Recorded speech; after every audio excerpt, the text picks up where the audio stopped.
Vous avez un message comme quoi ça enregistre? Okay. Oui, l'enregistrement a démarré. C'est écrit, oui. Parfait, go! Alors, bonsoir tout le monde. Bienvenue. Mon nom est Sylvain Croteau, directeur général chez Sportaid. Très heureux de collaborer avec la Fédération de natation du Québec dans cette activité de sensibilisation ce soir, donc pour parler de sécurité et intégrité pour nos jeunes sportifs, nos jeunes nageurs, nos jeunes nageuses. Merci à votre fédération qui est toujours aussi dynamique, qui est toujours aussi proactive pour s'occuper de son monde, comme on dit entre nous.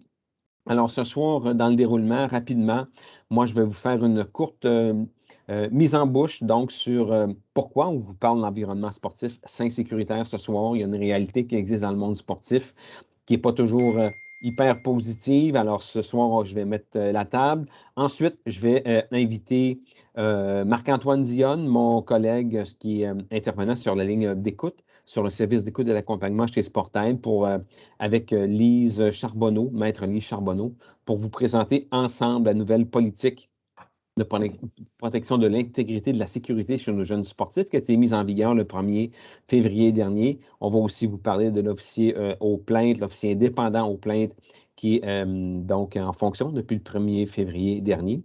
Et déjà, si vous avez des questions qui vous viennent à l'esprit, chemin faisant dans la présentation, dans l'activité, on vous invite à les inscrire dans le forum de discussion. Et puis, au terme des présentations, on va pouvoir les diriger là, à Marc ou Lise selon leur expertise respective. Donc, il est 18h36. L'activité est enregistrée. S'il y a des collègues ou des gens que vous connaissez qui ne peuvent la voir en direct ce soir, vous pouvez passer le mot et leur dire qu'elle sera disponible sur la plateforme de la Fédération de natation du Québec. Et puis, voilà, nous, notre objectif, c'est de tenir une activité qui va se dérouler à l'intérieur de 60-70 minutes. S'il y a une affluence de questions, soyez rassurés, là, on ne fermera pas les lignes là, à terme. On va prendre des questions, on va y répondre, on va prendre le temps de bien faire les choses. Alors moi, avant de mettre la table et de vous présenter la réalité et de faire une mise à niveau sur pourquoi on tient une activité comme celle-là, j'inviterai le directeur général de votre fédération, Francis Ménard, à nous dire en quelques minutes, quelques mots, pourquoi il était important pour votre fédération là, de tenir cette activité pour ses membres. Bonjour à tous. Comme Sylvain l'a dit, Francis Ménard, directeur général de la Fédération de natation. Ça me fait plaisir de vous accueillir ce soir pour cette conférence sur la sécurité et l'intégrité de nos jeunes sportifs dans notre milieu. On va parler du milieu sportif en général, un peu plus de la natation aussi. Pourquoi ce sujet à ce moment-ci? Donc, vous avez vu passer là, dans les derniers mois la politique de l'intégrité, là, comme Sylvain l'a présenté.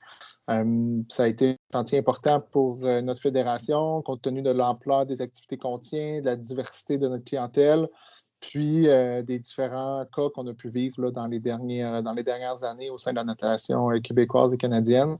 Donc, c'est important pour nous aujourd'hui de faire le point où est-ce qu'on était rendu.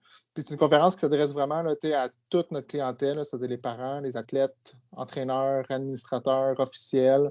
Donc, on va aborder un peu là, pour chacune de ces personnes-là, quelles ressources existent, quelle attitude qu'on s'attend de chacune de ces personnes-là, puis comment venir en aide à quelqu'un qui en a besoin, qui est en détresse. Vous êtes en de bonnes mains, Sportaid, c'est vraiment un leader mondial sur la question. On est chanceux que que ça ait pris naissance au Québec. Sylvain a été vraiment une figure de proue dans ce projet-là, puis on le remercie. Lise, même chose, qui a beaucoup participé au développement de la politique qu'elle va vous présenter. C'est vraiment un outil, je dirais, exclusif là, au Canada, certainement. Dans le monde, il ne doit pas en avoir beaucoup. Donc, c'est vraiment un outil là, qui permet de décharger, si on veut, là, toute la problématique de gestion des cas plus pointus à des personnes qui s'y connaissent et à des instances indépendantes de la fédération. Donc, vous pouvez vous attendre vraiment à un traitement juste avec ce processus-là. Et Lise va pouvoir vous en parler. Donc, sans plus attendre, Sylvain, je te redonne la parole et merci beaucoup encore d'être là. N'hésitez pas à contacter les gens que vous connaissez et qui ne sont pas là en ce moment pour se joindre à nous. Ça va nous faire plaisir là, de les accueillir. Merci. Merci, Francis. Et pour ceux qui sont là et qui l'écouteront plus tard, Francis a tout à fait raison.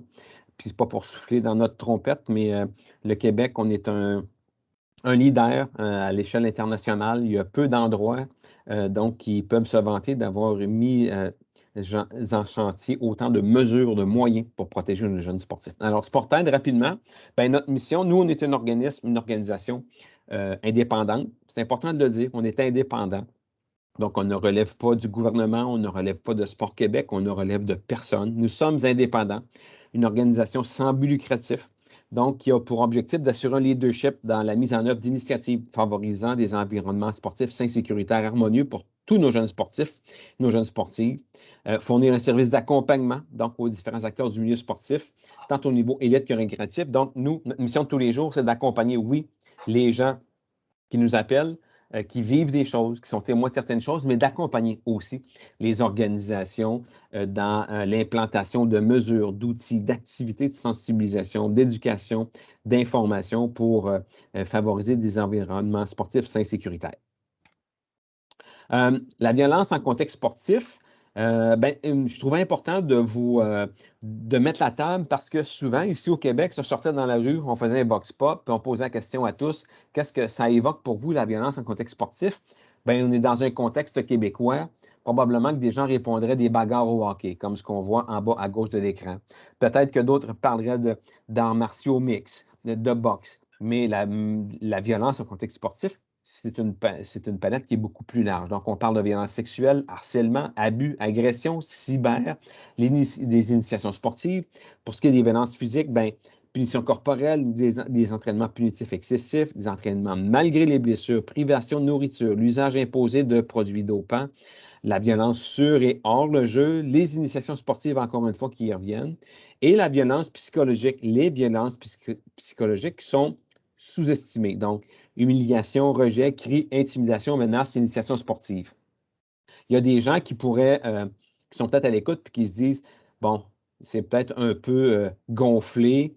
Est-ce que ça existe vraiment? Ben oui. Concrètement, selon une étude qui a été menée là, en Europe en 2016 par Vertomen, qui est une collaboratrice chez Sportaid, mais elle a sondé plus de 4000 sportifs sur leur expérience sportive alors qu'ils étaient enfants ou adultes.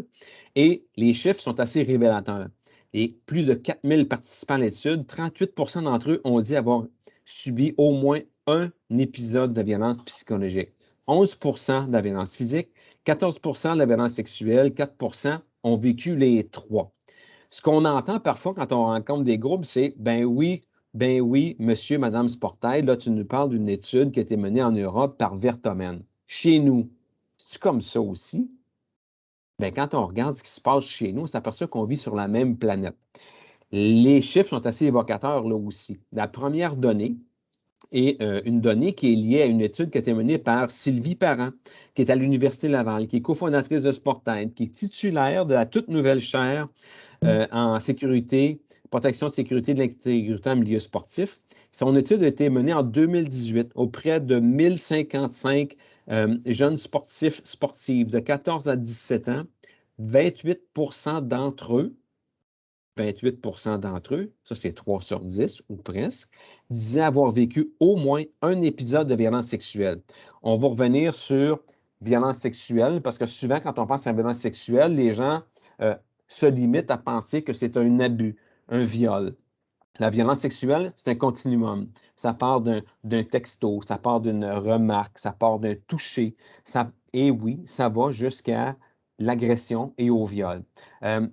Les deux données qui suivent sont liées à une étude qui a été publiée en avril 2019, qui a été menée ici, au Canada, par des gens aussi qui collaborent avec Sportaid, donc Gretchen Kerr et Ashley Sterling, ainsi que l'Université de Toronto, alors qu'ils ont sondé 1100 athlètes actifs et retraités qui ont été à de hauts niveaux dans différentes équipes canadiennes, dans différents sports, et 59 bon, là, les chiffres qui sont à gauche et à droite, à gauche, c'est des athlètes actifs, à droite, à la retraite. Donc, 59 d'entre eux actifs disaient avoir vécu de la violence psychologique.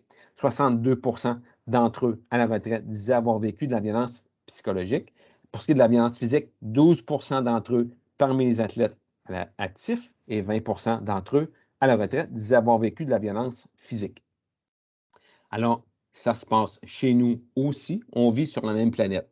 Qui en sont les auteurs? Ça, c'est important de le mentionner et de l'aborder parce que quand on observe l'actualité, les manchettes qui font l'actualité depuis quelques années, on a l'impression que les entraîneurs sont les seuls responsables de tous les méfaits, de toutes les violences qui arrivent en contexte sportif.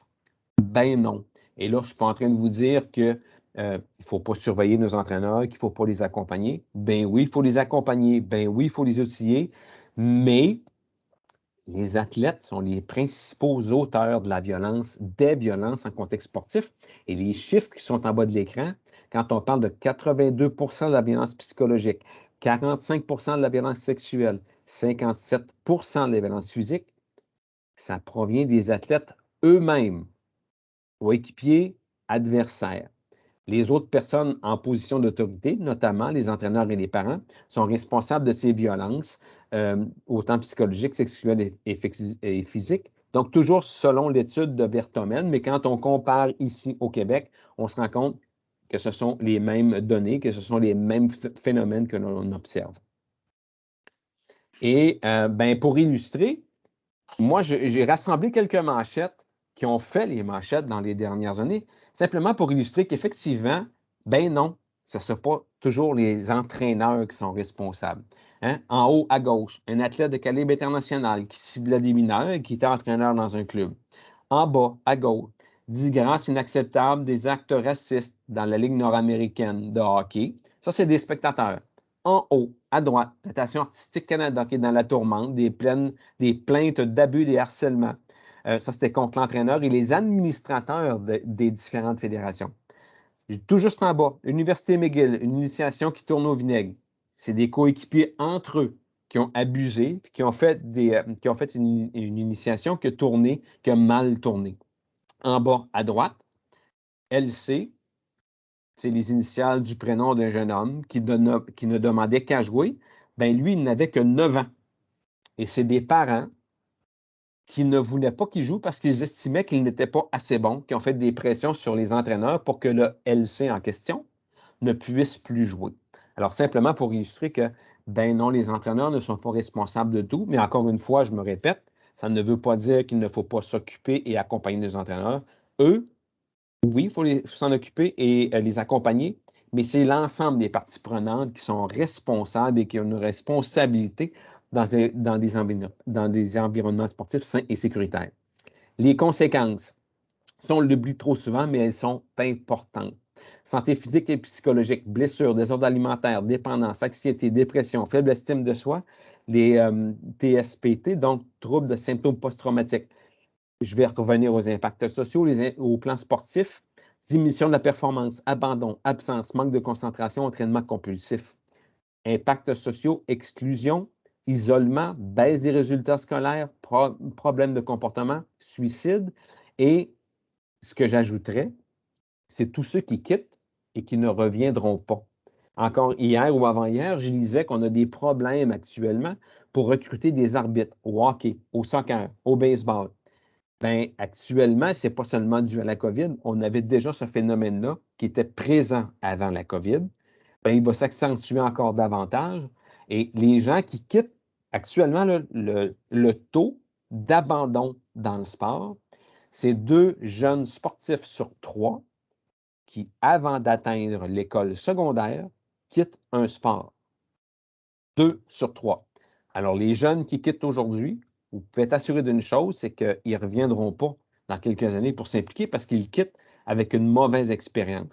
Et c'est inquiétant parce que déjà, on a un problème à recruter et conserver nos bénévoles et nos gens pour s'impliquer dans le sport. Alors, dans quelques années, quand moi, Marc, Lise et vous tous qui êtes à l'écoute, allez quitter, on aura besoin de vous remplacer. Bon, on sait déjà qu'on va avoir de la difficulté à recruter des gens pour nous remplacer tous. Et encore plus concrètement, quand on regarde ce que ça représente, les conséquences, cette étude-là a été menée et publiée donc en avril 2019. C'est la même étude dont je vous parlais précédemment, qui a été menée par Athlètes Canada et l'Université de Toronto, sur les aspects de pensée suicidaire, problèmes en santé mentale, désordre alimentaire. Bien, c'est 1100 athlètes qui ont été actifs ou retraités, qui ont été sondés.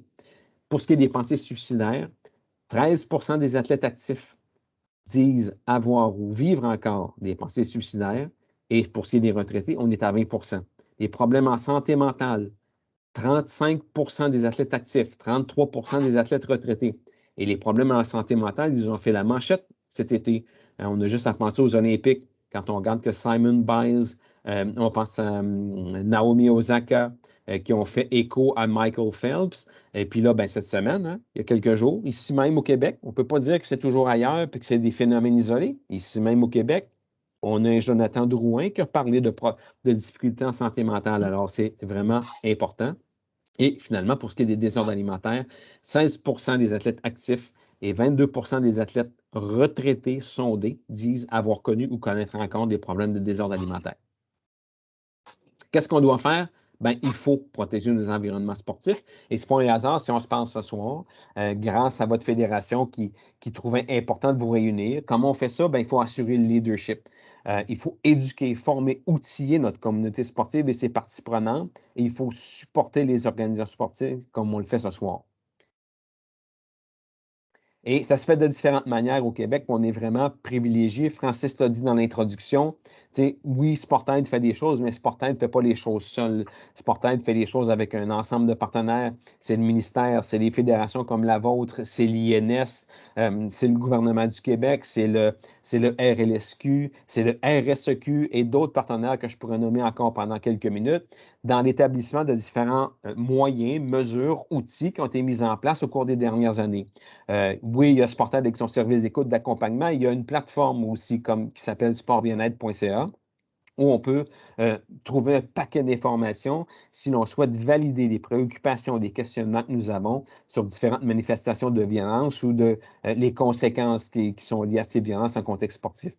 Il y a le service d'écoute de Sportaid, disponible 24/7, gratuit, bilingue, confidentiel. Chez Sportaid, on a lancé un programme pour prévenir contre l'intimidation en contexte sportif. Ça nous a même mérité, il y a presque 2 ans, l'un des prix Ensemble contre l'intimidation qui est remis par le gouvernement du Québec. Parmi les autres actions, il y en a une toute récente qu'on a lancée le week-end dernier. Parce que chez Sportaid, oui, on agit en mode curatif, mais on est très soucieux aussi d'agir en mode préventif. Et c'est pour ça qu'on a lancé le week-end dernier une approche pour accompagner les entraîneurs et les intervenants en contexte sportif afin d'implanter dans leur milieu, dans leur groupe, dans leurs équipes, des environnements sportifs sains et sécuritaires. Donc, c'est l'approche Cohésia, à l'intérieur de laquelle, donc, on propose des outils, des activités pour accompagner les entraîneurs et les intervenants pour implanter des environnements qui sont positifs dans leurs organisations. Et finalement, et là, c'est là où je passe la pôle à mes collègues Marc-Antoine et Lise, l'une des autres mesures qui ont été mises en place est hyper importante et c'est vraiment unique ce qu'on a mis en place. Et pas plus tard qu'hier, il y a des journalistes de TSN qui nous ont contactés pour en savoir plus sur ce qui a été mis en place au Québec parce qu'ils savent qu'au Canada, il y a un mandat qui a été accordé par le gouvernement canadien pour créer un service comparable. Alors, les gens du Canada anglais, les journalistes du Canada anglais veulent savoir ce qui a été mis en place ici. Et ce qui a été mis en place ici le 1er février dernier, ben, c'est une politique de l'intégrité, de la sécurité de nos jeunes sportifs qui inclut un officier indépendant aux plaintes. Alors, moi, pour vous présenter ça davantage dans les détails, je vais laisser Marc-Antoine et Lise là, poursuivre dans les prochaines minutes. Et si vous avez des questions, je vous rappelle que vous pouvez les écrire dans notre forum de discussion et on va les présenter à Marc et Lise afin qu'ils y répondent au terme de leur présentation. Merci. Merci, Sylvain. Je suis un petit peu abasourdie de voir ou d'avoir pris connaissance de toutes les statistiques dont tu as fait état. On en entend beaucoup parler, effectivement, mais quand on les voit comme ça sur un écran, ça frappe. De mon côté, effectivement, je prends la pôle et je parle plus particulièrement de cette fameuse politique en matière de protection de l'intégrité qui a été mise en place à la Fédération de natation, oui, mais évidemment au sein de toutes les fédérations sportives reconnues au Québec. Cette politique-là, ben, elle est en fait une extension un petit peu de la mission de Sportaid, c'est-à-dire d'avoir un milieu sportif sain et sécuritaire. Notre ministre, Mme Isabelle Charret, en avait fait un énoncé ministériel dès novembre 2019, puis je vous l'ai indiqué sur la diapo.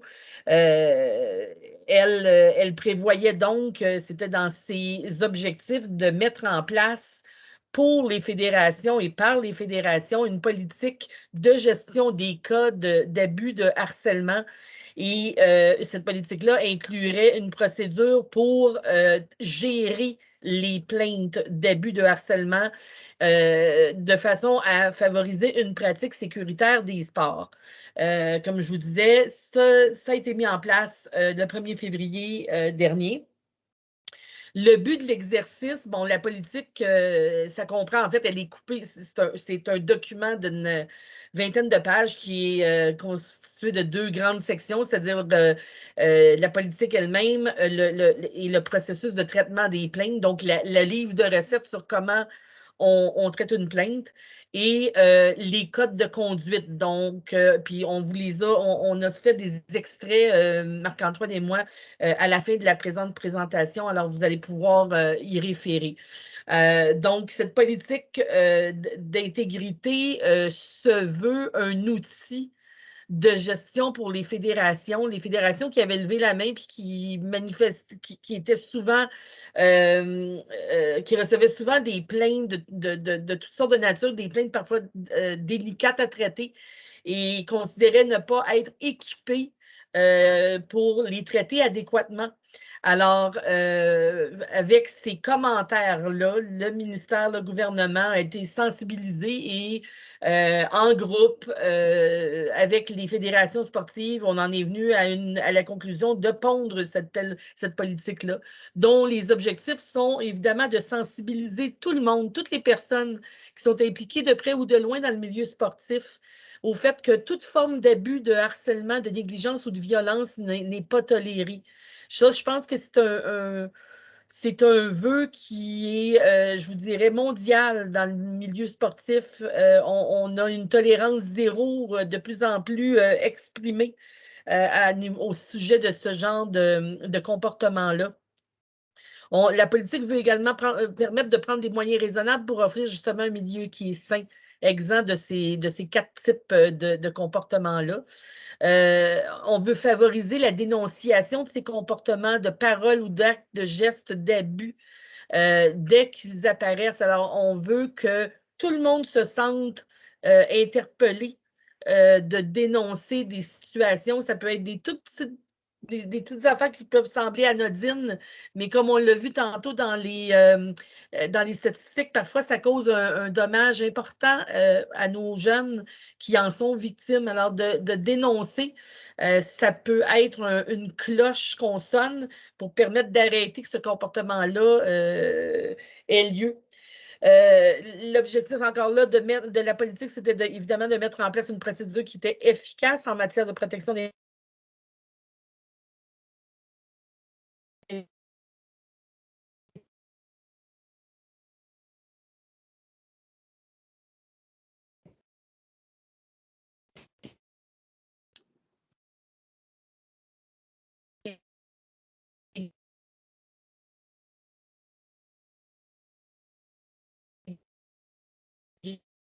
Oui, Lise.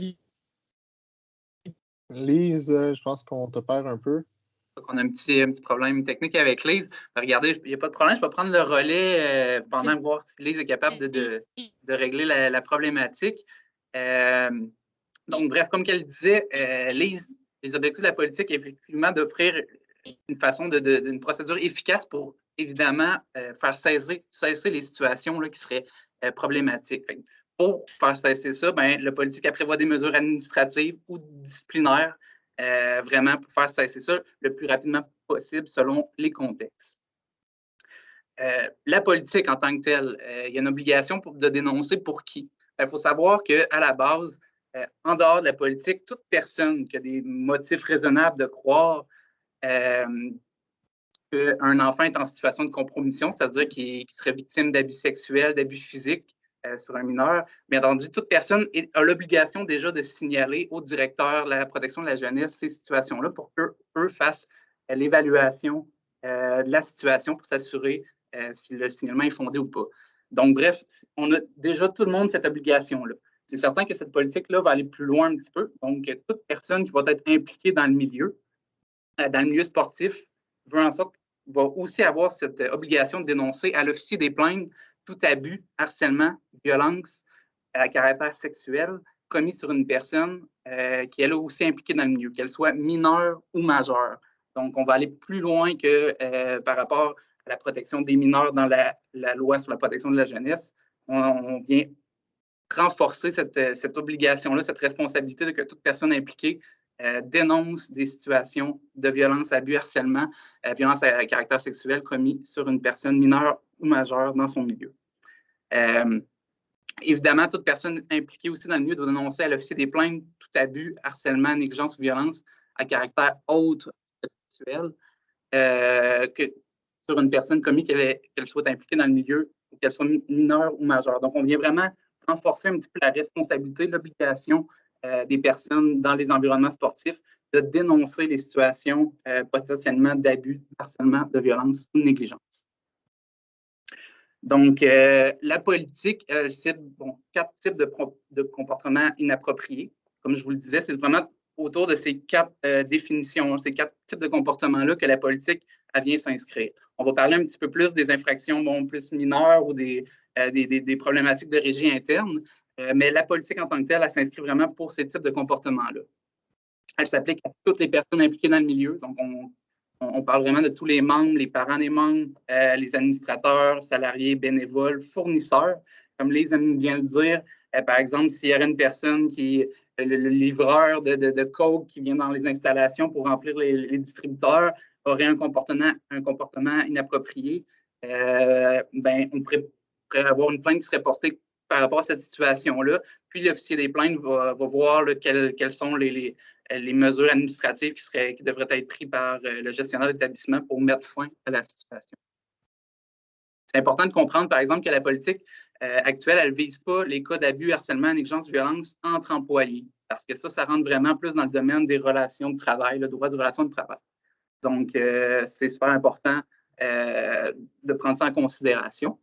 Puis, ni les cas, comme je le disais, relevant plus de la régie sportive ou de la discipline. On va y revenir un petit peu plus tard. Les situations peuvent survenir dans n'importe quelle activité ou programme sanctionné par rapport au milieu sportif et au club. Dans le sens que toutes les activités autres que sportives, comme les parties de Noël, les fins de saison, les initiations, les sorties après match, les formations à la limite, bref, tous ces contextes-là sont applicables, dans le fond, sont couverts par la politique. Ensuite, la politique elle a préséance sur toutes les autres politiques, règles et procédures pouvant être en vigueur à la fédération ou chez l'un de ses membres. Il faut savoir aussi que la politique, elle est tous les membres de la fédération, d'où pourquoi là, elle peut atteindre là, tout ce bassin de personnes-là. Puis finalement, comme on le disait, la politique elle vise une intervention rapide, efficace pour mettre vraiment fin à un comportement inapproprié et limiter les impacts surtout là, de ces comportements-là chez les plaignants. Donc, c'est important de retenir, plutôt de savoir avec cette nouvelle politique-là, qu'elle vient créer vraiment 2 nouvelles entités distinctes. Premièrement, le fameux l'officier des plaintes, ou plutôt le bureau de l'officier des plaintes, qui, lui, son rôle va vraiment être, lui, de recevoir les plaintes qui vont rentrer via la plateforme Je porte plainte, que je vais vous présenter un petit peu plus tard. Donc, lui, c'est vraiment par ce bureau-là, que toutes les plaintes vont transiter. Son rôle, évidemment, c'est de prendre contact avec le plaignant, lui offrir son soutien, mais ultimement, ça va être aussi de juger de la recevabilité de la plainte, pour savoir si elle est vraiment, si on parle vraiment justement d'abus, d'harcèlement, de négligence ou de violence, ou si on parle plus de régie interne ou d'infractions mineures qui relèvent plus des codes de conduite. Parce qu'il faut savoir que les codes de conduite restent toujours sous la responsabilité des clubs, des instances locales.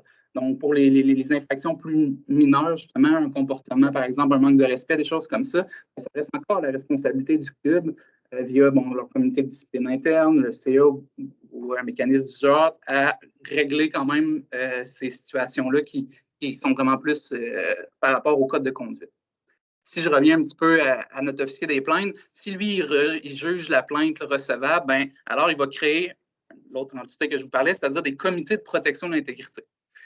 Ces comités-là vont toujours être composés de 3 personnes totalement indépendantes. Ça, c'est vraiment le cœur qui est à mettre de l'avant, c'est qu'ils sont tellement indépendantes, puis on va s'assurer qu'ils vont être vraiment préservés de toute apparence de conflit d'intérêt également. Et eux, ces 3 personnes-là vont procéder vraiment au traitement plus officiel de la plainte via une procédure d'audition qui va être totalement indépendante et impartiale pour offrir ensuite leur conclusion et leurs recommandations sur la situation. Et en tant que moi, en tant qu'intervenant sur la ligne, je vous dirais que c'est vraiment le nerf de la guerre pour bien des victimes. On ne sait jamais, on a toujours peur un peu de savoir comment ça va être reçu si je m'exprime par rapport à une situation problématique que je vis, voir comment ça va être reçu. Est-ce que ça va être pris au sérieux? Est-ce que les personnes vont avoir, comme on dit, un peu les compétences ou l'expertise pour gérer ça de façon adéquate?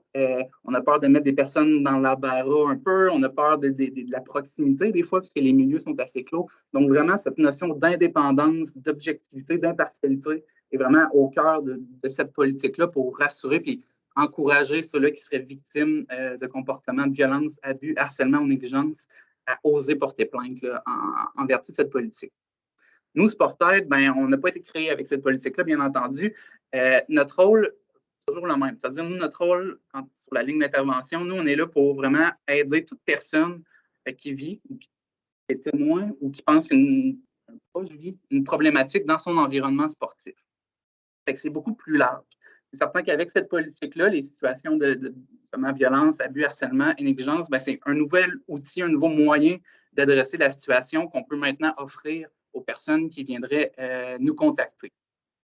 Donc, juste un petit résumé, si vous êtes victime, témoin d'abus, harcèlement, négligence et violence, vous pouvez maintenant vous adresser à l'officier des plaintes. Mais si vous avez des questions, si la problématique est plus large, vous pouvez nous contacter, nous, chez Sportaid. Parce que nous, chez Sportaid, voici toute la gamme de situations pour lesquelles on nous a déjà contactés, pour lesquelles on peut essayer de vous aider, trouver des solutions. Donc, nous, notre approche, moi, je suis un travailleur social de formation, on a tous des formations en relation d'aide au niveau universitaire, puis on est là pour essayer de vous redonner du pouvoir sur la situation. Fait que ça, des fois, ça va y aller uniquement en vous écoutant, en vous donnant un peu d'informations, en vous aidant à structurer un peu votre pensée, analyser un petit peu qu'est-ce qui se passe, pourquoi vous ressentez ce malaise-là, pourquoi il y a des comportements là, problématiques qui ressortent. Donc, on va vraiment être là pour vous écouter sans jugement, puis vraiment vous aider, vous orienter, parce qu'on fait aussi du référencement, évidemment, selon votre besoin, pour ultimement vous donner du pouvoir sur la situation, puis reprendre un peu le contrôle de ce qui ne va pas. Il faut savoir aussi qu'on offre également des ateliers de sensibilisation, un peu comme on fait ici, des formations là, qui pourraient être reliées aussi à la politique, parce que une des choses que les comités d'intégrité, puis on va revenir tout à l'heure, peut faire, c'est de recommander des formations, entre autres, aux personnes qui auraient, dans le fond, qu'il y a eu un manquement quelque part, puis qu'on juge que d'aller se chercher davantage de connaissances en lien et d'outils en lien avec une thématique va permettre d'éviter qu'une situation comme ça se reproduise. Parce que c'est toujours ça le but ultimement. Si je reviens à notre politique, voici les 12 comportements qui sont définis dans la politique et puis qui peuvent donc être dénoncés à l'officier des plaintes.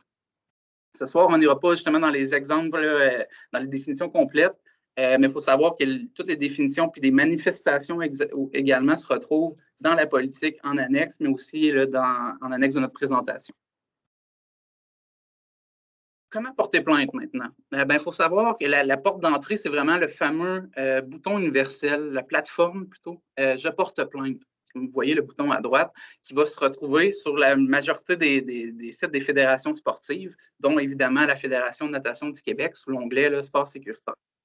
Donc, une fois que ce qui est important de savoir, c'est quand vous cliquez sur ce bouton-là, peu importe le partenaire sur lequel vous allez voir, vous allez vous retrouver sur cette plateforme-là. que vous remplissez, un questionnaire tout simplement qui va être envoyé directement à l'officier des plaintes. Ça ne transite ni par Sportaid, ni par la Fédération, ça va vraiment aller au niveau de l'officier des plaintes. Sportaid peut toutefois vous aider à remplir ou à même remplir pour vous le fameux formulaire là, de la plateforme Je porte plainte. Si vous hésitez, si vous avez des questions, si c'est difficile pour vous de verbaliser, écrire sur ce que vous avez vécu, ben nous, on peut vous accompagner là-dedans.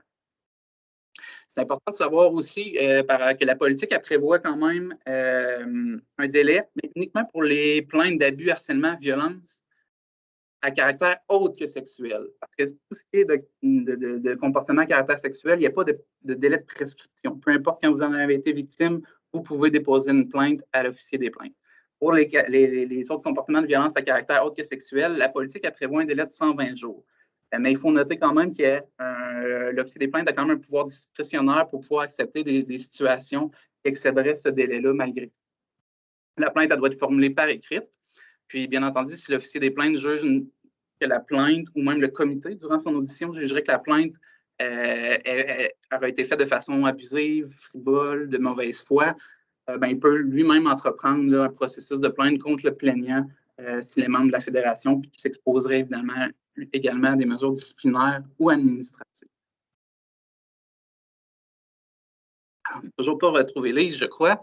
Oui, je suis là. Je ne sais pas si tu m'entends.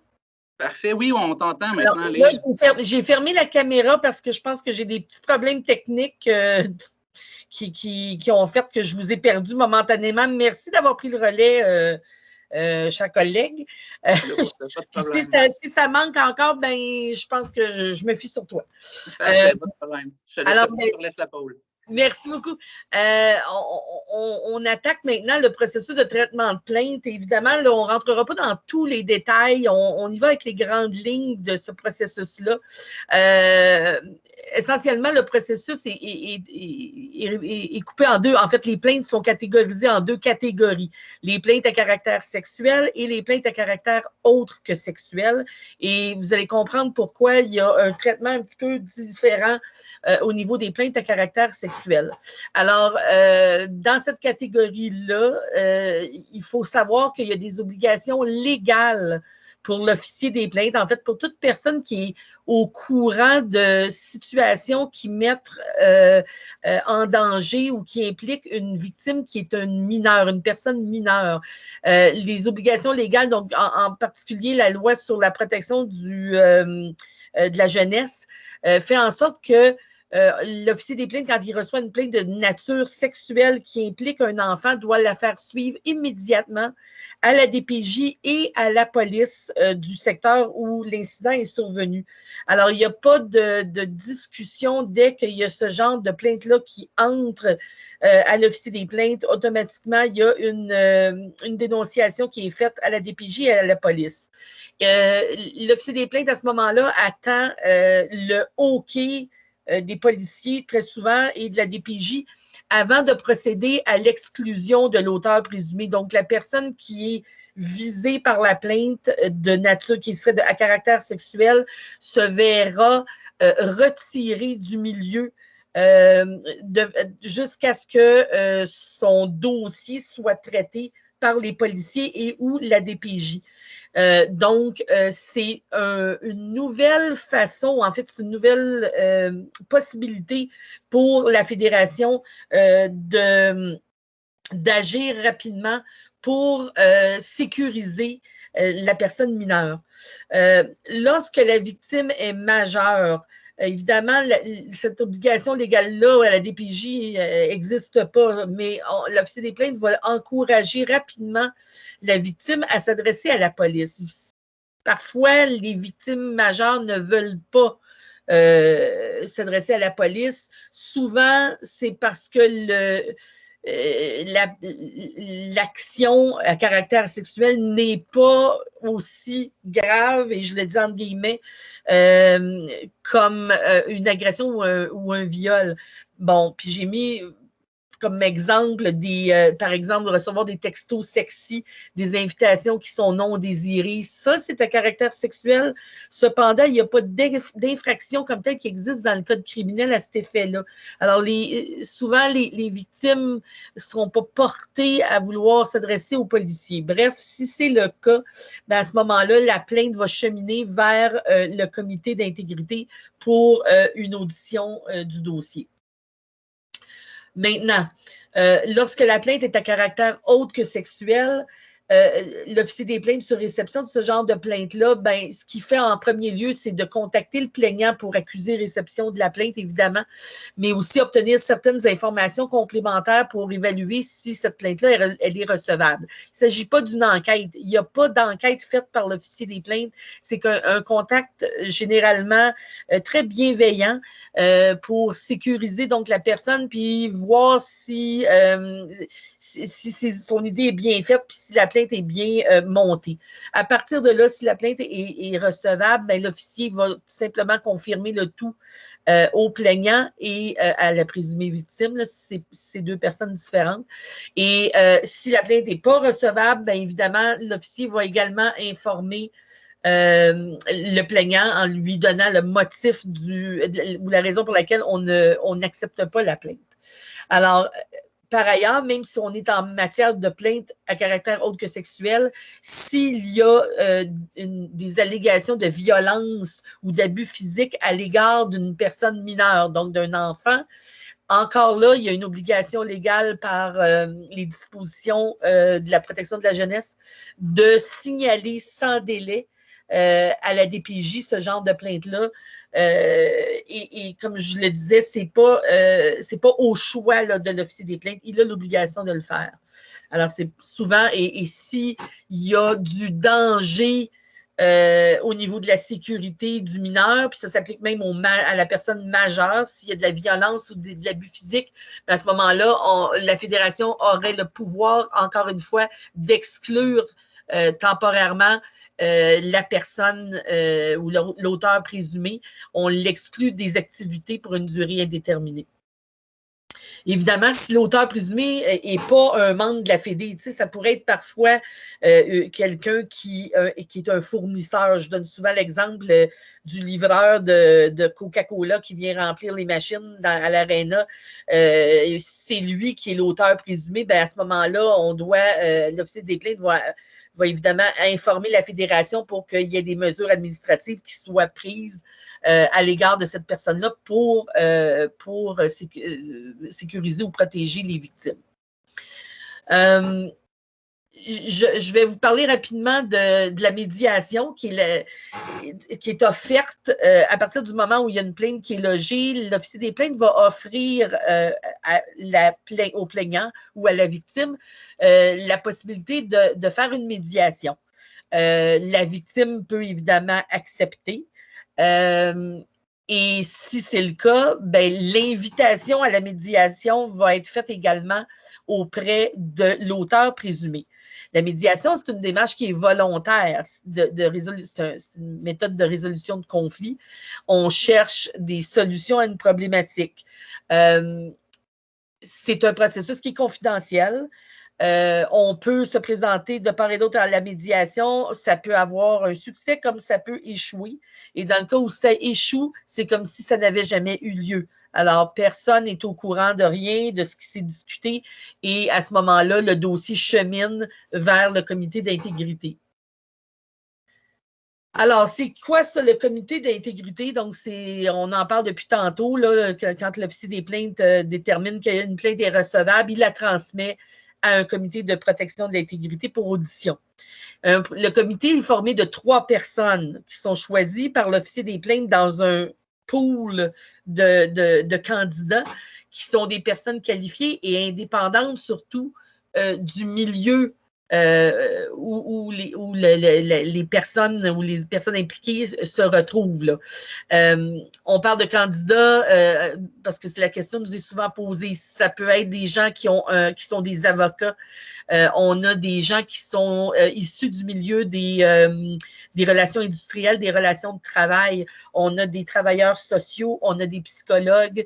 Alors, ces gens-là sont choisis selon leur disponibilité, évidemment, et ils se prêtent à l'exercice d'entendre les parties.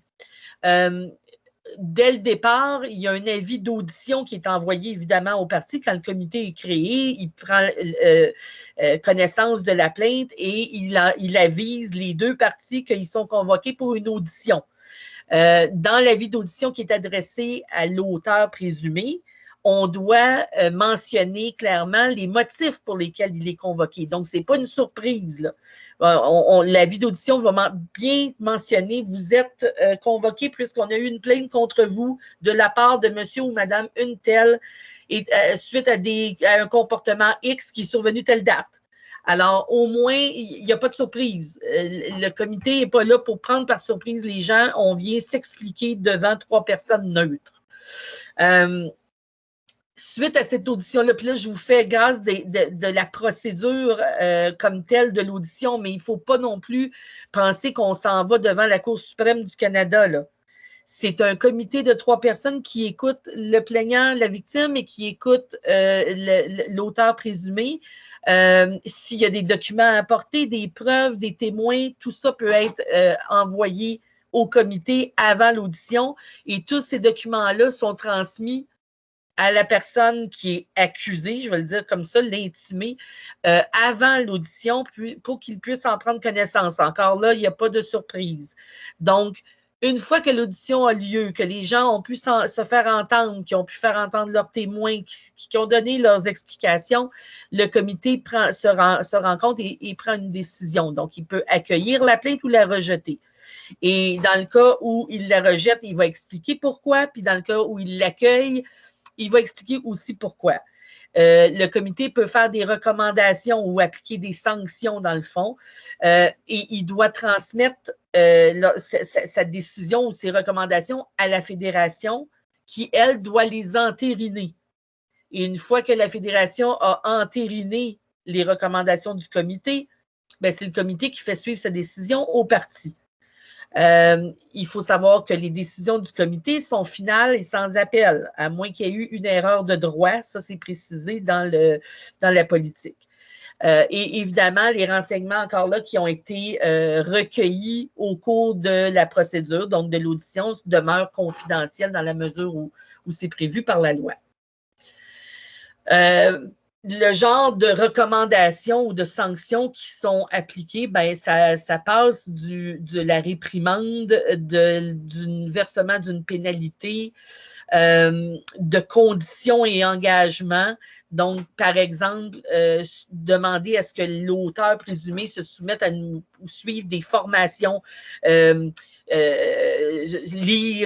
un livre qui traite d'un sujet X. Donc, dans tous les cas là, où c'est une pénalité, par exemple, ou un engagement, ben à ce moment-là, évidemment, il y a un suivi qui est fait par l'officier des plaintes pour s'assurer que la sanction, elle est bel et bien appliquée.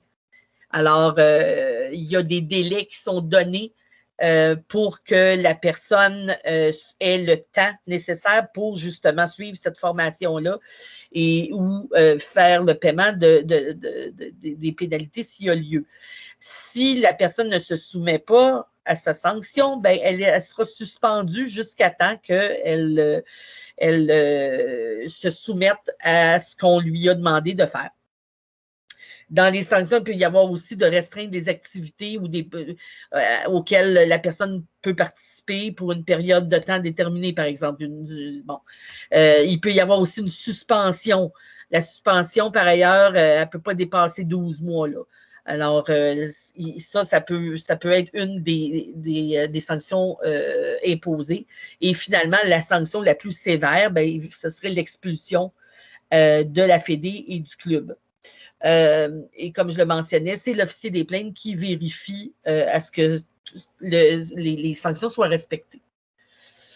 Je vous rappelle que dans la politique, il y a également une clause qui est comme un peu un résumé de ce qu'on a dit, c'est que tous les membres de la Fédé doivent rendre accessible la politique à leurs propres membres dès leur adhésion. Donc, on encourage les clubs à mentionner qu'il y a une politique qui est en place lorsque les gens viennent s'inscrire ou adhèrent au club ou à la Fédé pour ne pas les prendre par surprise. Puis le texte de la politique se retrouve sur pas mal toutes les plateformes des fédérations.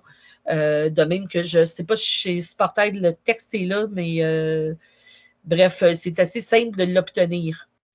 Et oui, OK. Et également, tous les membres de la fédération doivent respecter et mettre en place les mesures appropriées lorsque on veut appliquer des décisions qui sont rendues par l'officier des plaintes.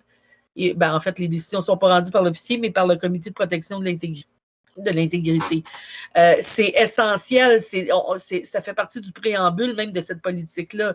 C'est que tout le monde est visé par la politique, donc tout le monde doit vouloir viser la tolérance zéro et tout le monde doit avoir l'intention de mettre fin à des comportements lorsqu'ils sont dévoilés et de prendre toutes les mesures qui sont nécessaires pour qu'on y arrive.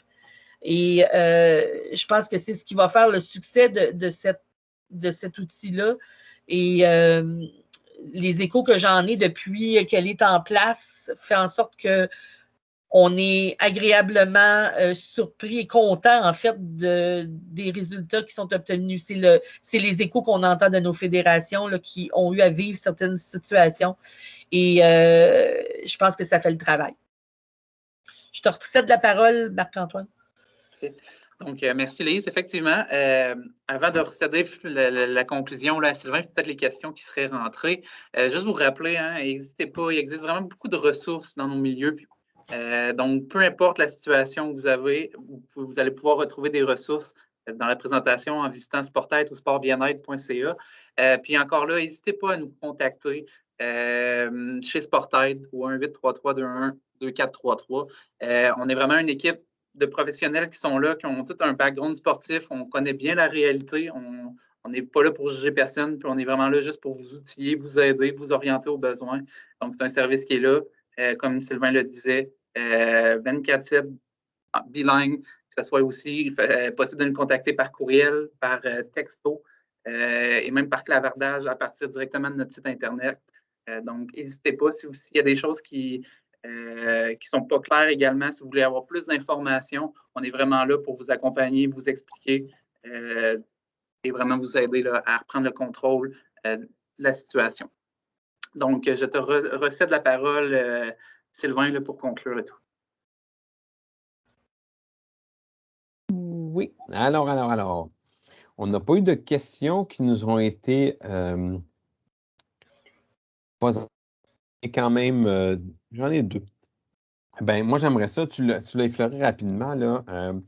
Lise et Marc aussi, j'aimerais ça qu'après 6 mois d'exploitation, on va dire comme ça, quel bilan on peut tracer jusqu'à maintenant de notre procédure, de notre processus qui a été mis en place? C'est sûr que, bon, c'est quelque chose qui est en évolution, donc qui est en amélioration, mais quand même, jusqu'à maintenant, là, comment ça se passe? Est-ce que les gens sont satisfaits? Est-ce que les fédérations sont satisfaites? Les gens qui se sont adressés, qui ont déposé des plaintes, comment, jusqu'à maintenant, là, les gens vivent tout ça? Bien, évidemment, moi, je suis plus à l'écart. Je ne suis pas au cœur des conversations, des échanges. Évidemment, tout ça est confidentiel. Ce que j'ai comme écho, par ailleurs, sur des statistiques, bon, si ma mémoire est bonne, là, parce qu'on est après justement se remettre à jour encore une fois, mais on avait fait le point, je pense que c'était au mois de juin ou juillet, mais en juin, on avait, au 30 juin, je pense, 50 plaintes qui avaient été logées via le bouton universel. Alors, ça, pour nous, ça parle quand même beaucoup. Ça indique qu'il y a un besoin. Il semblait y avoir un besoin, puis les gens n'ont pas hésité à utiliser le bouton. Je pense que même il y a à certaines occasions, c'était le bouton du site de Sportaid. Alors, on sait que Sportaid est là pour à l'écoute, mais aussi encourage les gens à faire les démarches s'il y a lieu. auprès du processus ou même auprès d'autres ressources. Là. Alors, c'est déjà un bon signe. Les échos que j'ai eus de certaines fédés, comme je le disais tantôt, sont à l'effet que, bon, la fédération, elle est contente que des situations soient dénoncées. Ça, on ne se le cachera pas. C'est pas de gaieté de cœur que quand on est au cours, où on apprend qu'il y a des situations qui se produisent, puis que ça se passe dans notre milieu, les dirigeants de fédération souvent sont pas au courant et ils sont pas contents, sont inquiets. Bon, alors, il existe un outil qui permet à ce que les victimes ne soient pas seules, ce qui est très gagnant. Et ça, donc, il semble que les plaignants aient exprimé directement aux fédérations comment ils avaient été contents du traitement qu'ils avaient reçu. Tout se fait, et ça, c'est important de le mentionner, dans la bienveillance. Les membres du comité d'intégrité, ce sont des gens, comme je le disais, issus de milieux sensibles à des situations délicates, qui ont des formations et qui vont écouter à la fois la victime, mais également l'auteur présumé. Parce qu'on l'oublie, lui, des fois, on dit « Oh, le méchant accusé », mais cette personne-là peut vivre des situations difficiles aussi. Et on m'a rapporté que dans un cas particulier de plainte qui a transigé vers la médiation, il semblerait que les deux parties se sont fait une accolade à la fin de l'exercice. Wow! Puis ça, c'est vrai, ça m'a été rapporté par la Fédé, qui en a eu des échos de part et d'autre. Alors, c'est pas une guerre, c'est de dénoncer. Et la personne, semble-t-il, l'auteur présumé, a avoué ne pas avoir été conscient de ce qu'il faisait et du mal ou du tort que ça pouvait causer à l'autre. Et c'est souvent... Mais c'est important ce que tu dis, ce Oui. que tu relates là comme exemple, parce que c'est un défi qu'on a tous ensemble d'éduquer, sensibiliser, parce qu'il y a des comportements qui sont adoptés, qui sont acceptés depuis Voilà. toujours. Puis les gens ne réalisent pas toujours qu'il y a des choses en 2021 qui ne se font plus, qui ne s'acceptent plus. Exact. Dans le sport comme ailleurs dans la société, c'est vraiment, vraiment important. C'est intéressant ce que tu relates là, comme exemple. Oui, puis moi, je trouvais ça important d'en faire part, puis on va refaire le point après 1 an aussi, mais ce sont les gens qui ont pris la peine de le mentionner. Je trouve ça hyper important, mais donc, puis je veux encore une fois mentionner que les auteurs présumés qui reçoivent des avis d'audition qui sont mis au courant que des plaintes sont logées contre eux, ce qu'on entend du moins, c'est qu'ils voient ça de façon très négative et se braquent au départ alors qu'ils vont se présenter comme tout bon être humain devant 3 personnes qui ne les connaissent pas, puis c'est tant mieux, puis qui vont écouter le pour et le contre, puis qui vont tirer une conclusion qui n'est pas nécessairement scientifique, là, mais qui est la perception des 3 autres êtres humains.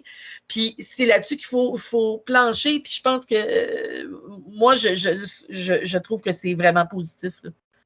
Toi, Marc, de ton côté, sur la ligne, chez Sportaid, comment on reçoit ça? Les gens, est-ce qu'ils nous en parlent? Comment ils sont par rapport à tout ça? Est-ce qu'ils sont contents? Est-ce qu'ils sont préoccupés? Est-ce qu'ils doutent du processus? Bien, c'est certain que nous, chez Sportaid, ça facilite quand même beaucoup les choses par rapport à ce que c'est un nouvel outil qu'on n'avait pas nécessairement avant. Je le disais un petit peu tantôt, il y a beaucoup de personnes qui pouvaient nous contacter avant la mise en place de la politique, puis il y avait un malaise par rapport à certains comportements, puis souvent, on n'est pas dans les situations très flagrantes, là. On est des fois comme on dit, un peu dans la culture des méthodes qui auraient peut-être avantage à évoluer, mais les gens avaient, même s'il y avait des conséquences de ces méthodes-là, il y avait beaucoup peur d'adresser la problématique par rapport à comment elle allait être reçue, comment que le tout allait être reçu. Il allait avoir de la banalisation, que ça allait se retourner un petit peu contre eux au bout de la ligne, peur des représailles, peur de la gestion qui allait être faite de ça. Les clubs sont souvent très petits, portés par des parents bénévoles qui sont aux membres du CA, qui ont conditions sportives. Fait que de savoir qu'il y a maintenant un outil qui est géré par des professionnels, des personnes formées pour ça, puis que ça va être géré de façon totalement indépendante, ben oui, ça devient vraiment facilitant d'essayer de convaincre ces personnes-là d'utiliser ce nouvel outil-là pour les rassurer un peu par rapport à ça. Donc, c'est certain que ça vient nous aider, mais encore là, justement, il ne faut pas oublier que c'est un des outils non plus, parce que ça peut faire peur de s'embarquer dans un processus comme ça.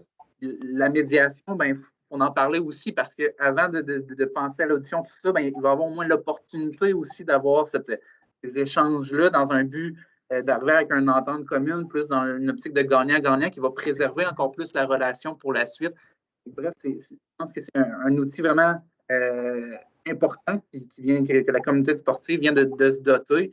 Mais il reste encore, je pense, à en faire la promotion et la démystifier encore un peu plus là, pour vraiment que les gens le voient d'une différente façon, parce que le but, c'est pas de traquer tous les entraîneurs ou les personnes qui auraient des comportements inadéquats, mais vraiment juste d'essayer que tout le monde prenne conscience des impacts de ces comportements-là, puis surtout, comment faire en sorte de les modifier, puis que ça ne se reproduise plus, que les conséquences que les plaignants vivent disparaissent au bout de la ligne. Fait que c'est ce que j'aime aussi actuellement de certaines décisions qu'on a pu pouvoir passer de comité d'intégrité. C'est beaucoup axé sur, entre autres, justement, de la formation, d'inciter les personnes ciblées par les plaintes à prendre conscience des comportements, puis qu'il existe juste d'autres façons de faire ou de se comporter. Puis après ça, qu'ils puissent continuer aussi à contribuer à notre réseau sportif de la bonne façon. Puis je rajouterais aussi, Sylvain, juste pour terminer, qu'il semble qu'on ait eu des plaintes qui étaient logées directement par les jeunes. Alors, l'outil, là, leur dit quelque chose et dans leurs mots, ils expliquent ce qu'ils vivent. Puis parfois, ils ne sont pas confortables de le faire directement en face d'un adulte qui a un rôle, qui a une certaine autorité, entre autres l'entraîneur. Bon, et ils se permettent de s'exprimer autrement via l'outil Je porte plainte, puis c'est super gagnant, ça. L'autre affaire qui est importante de dire, puis on ne l'évoque pas, puis on ne le dit pas assez souvent, mais la notion d'indépendance, autant de Sportaid que de l'officier. Puis un peu plus tôt dans notre présentation ce soir, on avait des chiffres à l'écran qui étaient tirés d'une étude de Vertomen aux Pays-Bas. Et Vertomen, Tin est venu nous rencontrer au Québec, nous, dans nos bureaux ici chez Sportaid, il y a presque 3 ans, parce que moi, je l'avais rencontré en Espagne en avril 2018, puis elle était interpellée par ce qui se passait ici au Québec. Elle est venue ici, et quand elle est venue nous rencontrer, elle nous disait que chez elle, ils ont essayé de lancer un Sportaid. Ça ne s'appelait pas Sportaid. Ils ont essayé de lancer un officier indépendant.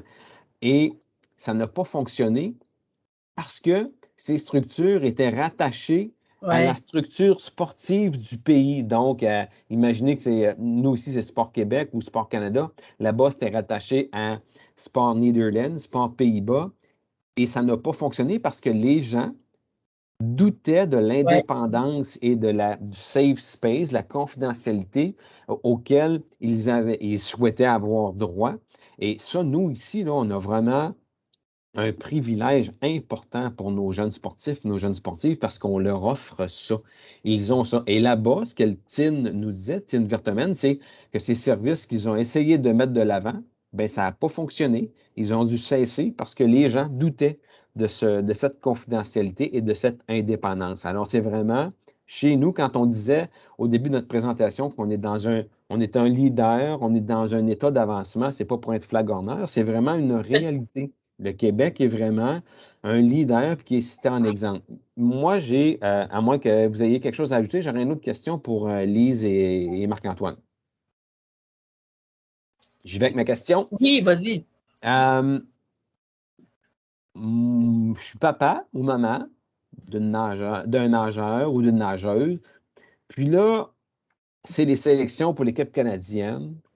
Puis mon fils, ma fille n'est pas sélectionnée. J'ai l'impression qu'il y a une injustice. Je peux-tu faire une plainte? Oui, tu peux faire une plainte. Cependant, il faut toujours se rappeler que le portail ou la plateforme Je porte plainte vise des plaintes d'abus, de harcèlement, de négligence et de violence. La situation que tu rapportes rapporte plus à la régie sportive, donc à la gestion du sport lui-même. Évidemment, lorsque c'est ponctuel, bon, il n'a pas été choisi, il y a une injustice, je pense que ça vaut quand même le coup d'en faire part au club, à la fédération, qui ont des processus justement, ou des règles de régie sportive à cet effet-là. Par contre, une situation où, pendant les 6 dernières années, l'enfant n'a pas été retenu, souvent, on a eu des cas dans ce genre-là, le parent va assimiler le refus à du harcèlement envers son enfant. Alors, il faut voir la situation. Chaque cas est un cas d'espèce, mais en règle générale, dans l'exemple que tu donnes, ce genre de situation-là, par exemple, on se crie des noms lors d'une partie de hockey, ça la glace, un crie des noms à l'autre. Puis bon, il l'injurie. Ça pourrait, oui, s'appeler faire partie du Je porte plainte, sauf que c'est arrivé une fois dans le cadre d'une partie, ça demeure de la régie sportive. Et évidemment, il y a tout le volet disciplinaire qui existe aussi dans les fédérations. Il y a des règles à ce niveau-là, il y a des comités de discipline, alors souvent, ça va tomber dans cette catégorie-là. OK. Une dernière question. Parce que là, il n'y en a pas d'autres dans le forum de discussion. Puis Francis, prépare-toi parce que je vais t'inviter à faire un petit mot de la fin. C'est sûr qu'il faut... moi, j'ai une question qui concerne, je vais dire, une plaie d'actualité depuis quelques années, les fameux médias sociaux.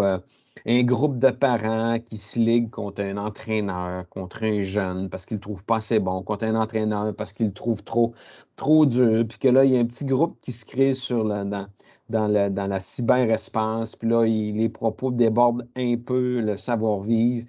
On peut-tu faire une plainte sur une situation comme ça, mettons? Ben oui, je pense qu'il y a une matière dans la mesure, encore une fois, c'est toujours le critère de la répétition, si ça se tire sur une longue période, etc., où là, ça peut être qualifié de harcèlement ou d'intimidation, ou bon, peu importe. Dans ton exemple, il y a plusieurs recours. Je pense qu'au départ, il faudrait que au niveau, que la question soit adressée aux responsables du club ou de la fédération dans un premier temps. Il y a toutes, encore une fois, comme je disais, les règles de loyauté qui sont attachées aux règlements généraux des fédérations, tout ça. Tout membre qui manque à son devoir de loyauté envers d'autres membres, ben, c'est punissable.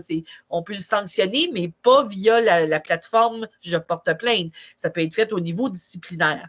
Cependant, effectivement, si ça devient une situation qui, malgré le fait qu'on informe d'arrêter et tout ça, qui se continue, oui, ça pourrait donner ouverture à une plainte au niveau du Je porte plainte, de la politique d'intégrité. OK, good. Pas de questions actuellement. Marc, Lise, avez-vous un dernier mot avant que l'on termine? Ben, là, je ne sais pas si la présentation ou le diaporama va être fourni, Francis, à tous les gens qui le voudront bien. Si c'est le cas... Oui, on va rendre ça disponible, oui. Super. Si c'est le cas, comme je le disais au début de la présentation, il y a les annexes qui mentionnent ou qui définissent, là, qui donnent beaucoup d'informations au niveau des types de violences, tout ça. Alors, j'inviterai les gens à aller consulter les annexes de la présentation qui sont vraiment informatives. Voilà. Merci, Lise. Marc, as-tu un petit mot toi, avant de terminer? Ou, Non, ben encore là, comme je disais, la solution passe. Le milieu sportif, c'est quand même des petits milieux, puis tout le monde a à cœur, je pense, le bien-être de vouloir développer nos jeunes dans des bons contextes. Puis tout le monde, moi, le message, c'est la responsabilisation de tout le monde. Tout le monde a un rôle à jouer dans ça. Puis je pense que plus que les gens vont vouloir s'impliquer, plus les gens vont vouloir continuer à mettre ça de l'avant, ben, plus que tout le monde va être gagnant, puis au bout de la ligne, ben, ça va faire des jeunes qui s'épanouissent plus longtemps, puis surtout qui vont pouvoir se développer, tout le monde à leur plein potentiel au bout de la ligne. Ouais. Super. Merci, Marc. Merci, Lise. Francis, es-tu content? Y a-tu un mot que tu voudrais dire avant de terminer? Oui. Je pense que le message important à retenir de la présentation, c'est de prendre conscience de ces phénomènes-là, puis de faire une introspection comme individu. Est-ce que moi, je suis véhicule qui propage ce genre d'action-là inconsciemment ou consciemment? Puis est-ce que j'ai des changements à faire? Il faut profiter de l'occasion pour se remettre en question avec l'arrivée des politiques comme ça, parce que ces politiques-là ont été mises en place parce qu'on avait de la sensibilisation, puis la sensibilisation, c'est pas suffisant. Fait que des fois, il y a la carotte, il y a le bâton, et des fois, le bâton peut être un moyen efficace de se remettre en question. Donc, j'invite les gens à faire cette réflexion-là, à changer leur comportement s'ils pensent qu'il y a effectivement des comportements qu'ils ont qui sont pas qui ne doivent pas être, puis de vous consulter Sportaid pour des fois juste poser la question, écoutez, j'agis de telle façon, est-ce que c'est quelque chose qui semble acceptable ou non? Comment est-ce que je devrais modifier mes comportements? Je suis convaincu que vous avez des intervenants qui peuvent venir en aide, que ce soit des administrateurs, des officiels ou des entraîneurs qui se posent la question, ou des parents aussi qui se questionnent sur des comportements qu'ils voient de leurs propres enfants ou de d'autres enfants ou de l'entraîneur. Donc, tu sais, c'est de faire cette réflexion-là. Puis quand on lit tous les documents qui ont été produits à travers le temps là, sur les chartes de l'esprit sportif, sur les codes de conduite, les codes d'éthique, tout ça, c'est toutes des marches qu'on a, des éléments qu'on a mis en place pour sensibiliser, pour faire prendre conscience. Puis malheureusement, il a fallu en arriver à une telle politique, mais il n'est jamais trop tard pour changer, puis peut-être d'avoir une conversation ouverte et sincère avec ses athlètes, avec son entourage sur à quoi vous vous attendez de moi, qu'est-ce que je m'attends de vous. Puis à ce moment-là, la relation devient beaucoup plus claire, puis les attentes sont beaucoup plus claires, puis les différents comportements peuvent être mieux compris aussi. Des fois, c'est juste de se parler permet de tout comprendre.